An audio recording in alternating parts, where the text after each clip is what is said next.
தாக்கல் செய்த சீராய்வு மனு தள்ளுபடி செய்யப்பட்டிருக்கிறது. இது தொடர்பான கூடுதல் தகவல்களை டெல்லியில் இருக்கும் செய்தியாளர் நிரஞ்சனிடம் கேட்கலாம். நிரஞ்சன், இது தொடர்பாக நீதிபதிகள் என்ன கருத்தை முன்வைத்தார்கள்? இன்றைய தினம் இந்த ஜல்லிக்கட்டு 2011ஆம் ஆண்டு தடை விதிப்பதாக உச்சநீதிமன்றம் கூறியிருந்தார்கள்.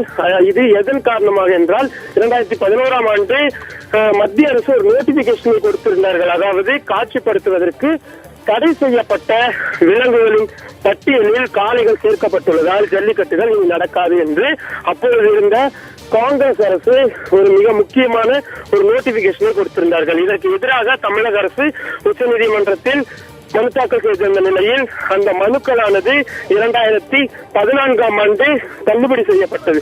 இதையடுத்து இதற்கு எதிராக தமிழக அரசு சீராய்வு மனுக்களை தாக்கல் செய்திருந்தார்கள். இந்த மனுக்கள் தான் இன்றைய தினம் உச்சநீதிமன்றத்தால் தள்ளுபடி செய்யப்பட்டிருக்கின்றது.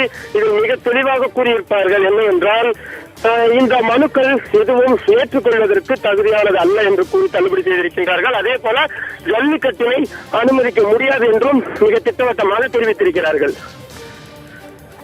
நிரஞ்சன், இது தொடர்பாக மத்திய அரசு என்னென்ன வாதங்களை முன்வைத்தனர்? மத்திய அரசின் சார்பாக இன்றைய தினம் பெரிய அளவில் வாதங்கள் முன்வைக்கப்படவில்லை.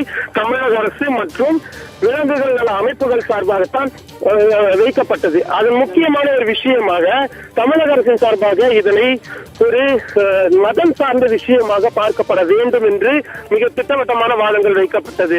குறிப்பாக இது ஒரு விவசாயிகளின் ஒரு நலன் சார்ந்த விஷயம், அவர்கள் சார்ந்த விஷயம் என்பதனால் இதனை தொடர்ந்து அனுமதிக்க வேண்டும் என்ற வாதங்கள் முன்வைக்கப்பட்டது. அப்பொழுது நீதிபதிகள் மிக தெளிவாக ஜல்லிக்கட்டு என்பது மதம் சார்ந்த விஷயம் கிடையாது என்பதை அவர்கள் திட்டவட்டமாக கூறுகிறார்கள். அது மட்டுமில்லாமல் ஆர்டிகல் 25உடன் இதனை தொடர்பு படுத்தி விசாரிப்பதற்கான சாத்தியக்கூறுகள் எதுவும் கிடையாது.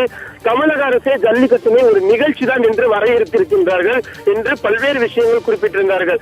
இதனை அடுத்துதான் தற்போது இந்த மனுக்கள் அனைத்தும் தள்ளுபடி செய்யப்பட்டிருக்கிறது.